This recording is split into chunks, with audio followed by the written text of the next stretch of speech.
In 2015, Jordan kick-started his season with a win at the Valspar. That same day, I was trying to jumpstart an RV so I could go on a road trip with my buddy Peter Jacobson. Now let's take a look at some footage I dug up in my underground bunker. Do you think we expect young players to be too good too early? No question, no question. I think we expect young players to be great players right out of the box, but we also expect them to be perfectly disciplined and properly attired and to be perfect in manner. That isn't always possible. When you look at Jordan Spieth, he's got fire. When he made the putt to win the Valspar Championship in the playoff, he zoomed that putt up the green and went in. And he said afterwards, oh, that putt going in was lucky. If I miss the putt, it goes 5 feet by, and I'd probably miss it. I like that honesty. The future of the game of golf is in great shape and in great hands. Well, take me back to the first win last year at Valspar, and tell me about that winning putt. I missed it because I was in a broken-down Winnebago with Peter Jacobson, but I heard all about it. Shoot, that might be the only place I would have found more entertaining than that 17th green making the putt. Would have been a broken-down Winnebago with you and Jacobson. Mm-hmm. And it was cool. I mean, being in a playoff with Patrick Reed, that's awesome. He's watching a movie that maybe only he can see. Yeah. Yeah. And the putts that were made just to save, I mean, he made an incredible birdie on the last to get to where it was a playoff. Sean O'Hare was playing some fantastic golf, did the same. I made a par putt on 18 that I had to start about 3 feet outside the hole and just feed it left to right in. And then we went to a playoff, and I'm sitting there going, I've already lost to Patrick in a playoff. It was humiliating. I didn't enjoy it. He's been a partner of mine. He's a guy who, when you're in a playoff, he thrives on that, and you know that. He's a scary person to be in a playoff with because he's capable of anything. He's going to go right at it. You don't know if he's going to pull it off or not. Yeah, you're pretty terrifying yourself. Did that kind of jumpstart the rest of your year?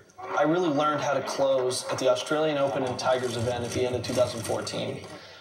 But that was where I carried it into the new season and then won again on the PGA Tour.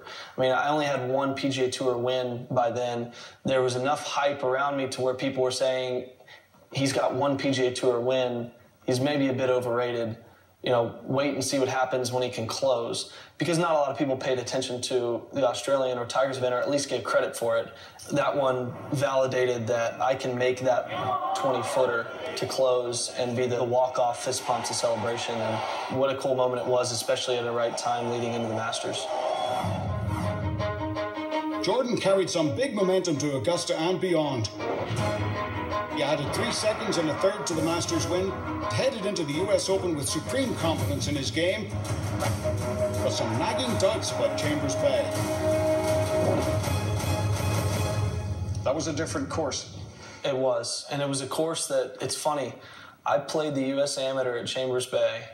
I played the front 9 and made a bomb on number 9 to shoot 39 on the front, which was a fantastic round of 9 holes for me. So I'm 1 over for the tournament at Chambers with 9 holes to go. Now I'm probably going to be around the 7 or 8 seed at this time if I finish there. I missed the cut by 4 or 5 shots. I think I shot 45 on the back 9 of Chambers that day. Just completely unfair. Hit good shots that just go bounding over surfaces. I can't get the ball in the hole.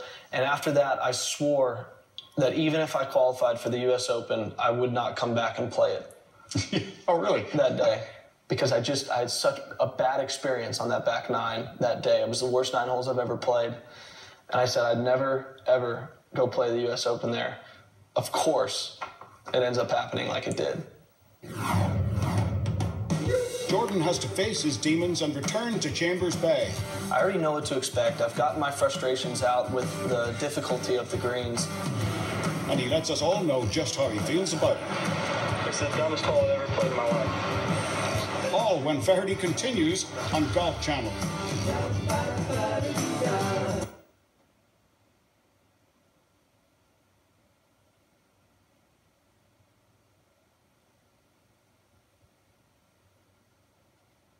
Yeah. Is that what it is? Yeah. Don't miss part 2 with world #1 Jordan Speed on an all-new Faherty next Monday night at 9 on Golf Channel.